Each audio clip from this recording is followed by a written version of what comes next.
Hey friends, so I have been on the phone all morning with different pharmacies, and I'm continuing on my journey of navigating perimenopause as a non-binary person, and like what my personal hormone balance is that feels like me, which I think is an interesting way that like kind of perimenopause care and trans hormone replacement therapy care are both moving in.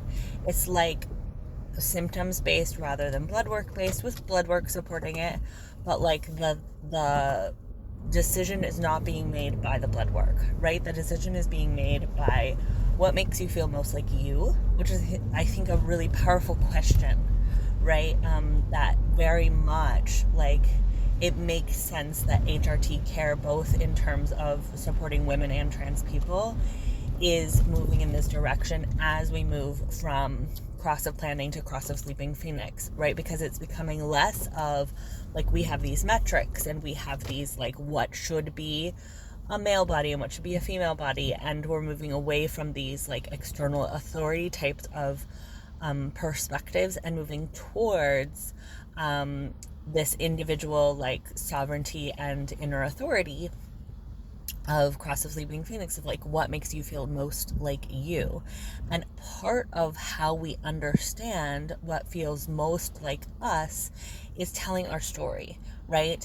And hearing other people's stories, because in other people's stories we often are like, oh my gosh, that resonates, or that is totally not my story, right? We get to sort of like titrate our story when we hear other people's stories. And that's why I think, sort of the framework of human culture and tradition is really based in storytelling, right? All sort of like all philosophy and religion, and culture and even politics is storytelling, right? And that's what relationship is storytelling.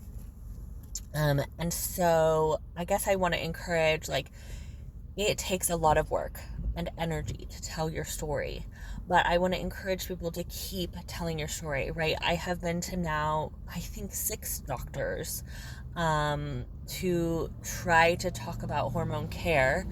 And I'm continuing to refine that story, in that each time I tell it, I get to see like how the other person interacts with that story and what I might want to change about the story to convey the concepts that I'd like to convey. So for me, I don't think there has been a lot of exposure to my story, right? There's not a ton of people who are trans identified and assigned female at birth who want certain gender affirming medical care but not others, right? So I wanted a top surgery, but I also really enjoyed like having a menstrual cycle. I loved the connection that it gave me to others, to the earth, sort of like this lineage.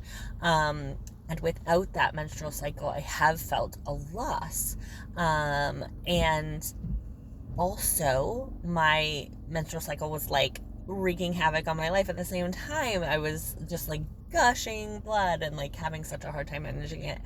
And so I think my prescriber at that point swung in the opposite direction, was like, let's do trans affirming testosterone, like trans male, non, like wanting to be a trans man, testosterone, because I had the top surgery and was identifying as trans, even though what I was actually asking for was perimenopause care.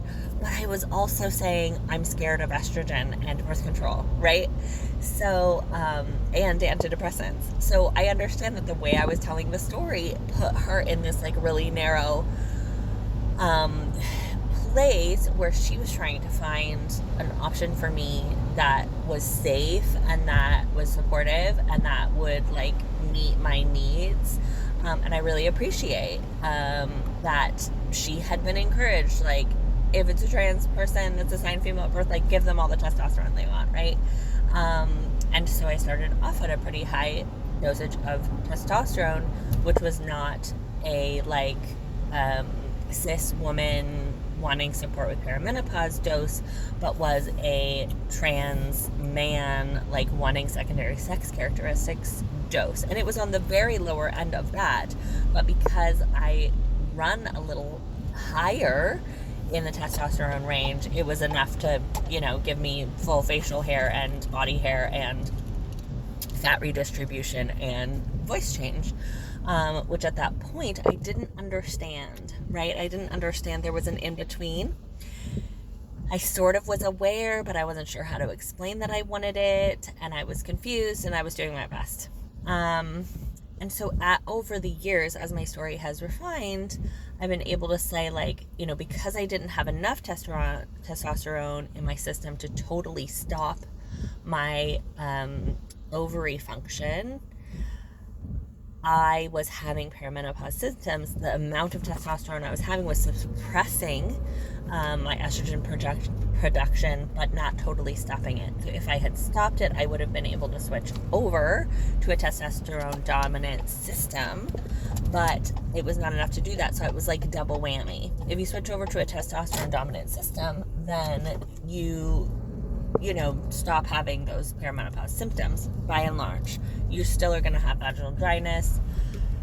You're still going to possibly have some other, you could still technically have hot flashes. I can't remember a few other things. So it doesn't completely, but it would shift your system from estrogen dominant to testosterone dominant. And then you just have the side effects of a testosterone dominant system, which are increased risk for high cholesterol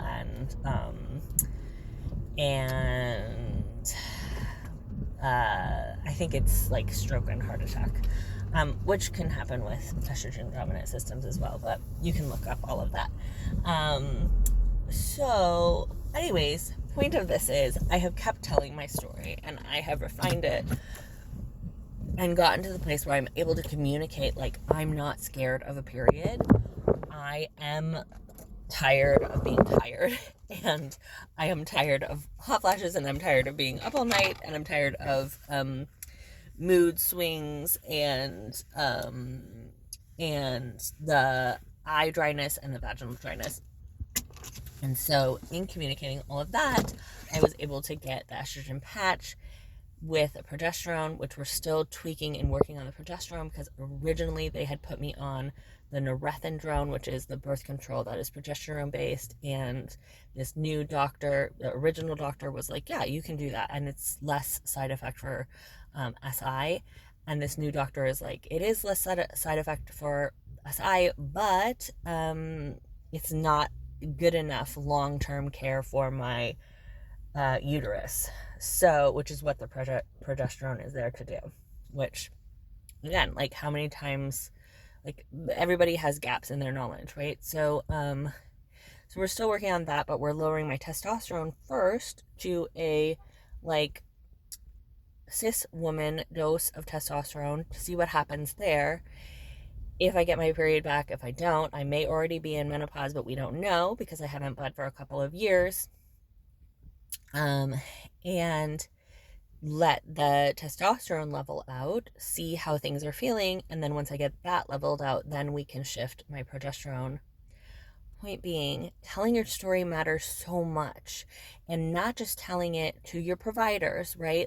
Tell it to multiple people so that you can get multiple perspectives.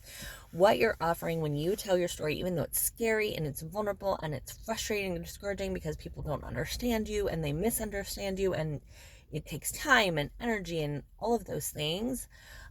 One, you're gifting yourself the ability to develop and refine your story, and to develop your nervous system's capacity for taking that risk and having that, interaction. But also you're teaching others, you're teaching providers, you're teaching other humans what are the range of human experiences, and that is giving them the chance to learn more about different experiences, and also to be like, oh wait, that's me, or like that part is me, or oh, that gave me language to describe something I wasn't able to describe before, right?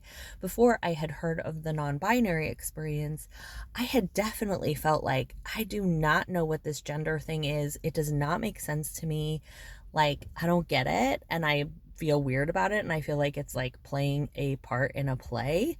Um, but then when I heard someone describe non-binary, I was like, yes, of course, thank you. Like my and more specifically agender, like like atheist is like, I don't relate to the idea of a god. Agender is like, I don't relate to the idea of gender. Like, what are you even talking about? It's so made up. And made up in a really weird, like, colonizing way. Uh, so before I was given that word and given that story, I didn't know how to talk about my own gender. And I learned from the stories of others who had been able to find words for that through telling their story, right? And letting themselves tell their story in a way that was really different from the other stories that they had heard. And that is where I think, that's a big part of me having this channel. Oh, it was just 11 minutes. Is that I feel like it's so valuable for me to talk through my story and to develop it and change it and play with it and put different words to it. I'm just so grateful that we have something like this, that we can do that. We can contribute to the storytelling and documentation and archiving of all of our different experiences. And it gives me such a gift to be able to process through my story in this lovely way where it's like not asking others to listen to me process endlessly, because you can click through the video, you don't have to listen to it, and I still get the gift of sharing it and being witnessed by just the very recording of it, right? The phone is witnessing me, and so it's powerful.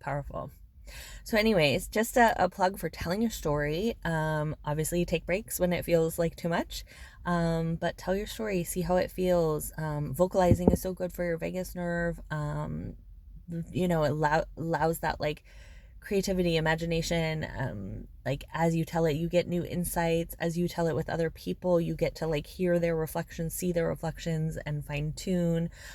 You share and give others and contribute to the collective. So anyways, just encouraging folks to do that. And I was able to find the estrogen patch in the dosage that I've been prescribed after calling numerous pharmacies. There's like a national shortage, if you're not aware. So I just feel like, can we find like an assigned female at birth scientist to like make or business person to make a huge factory, since all of us are realizing that we can access estrogen and feel better? Like, can an assigned female at birth, like entrepreneur business person, make some big factories for this? Because there's a national shortage and like such an opportunity here.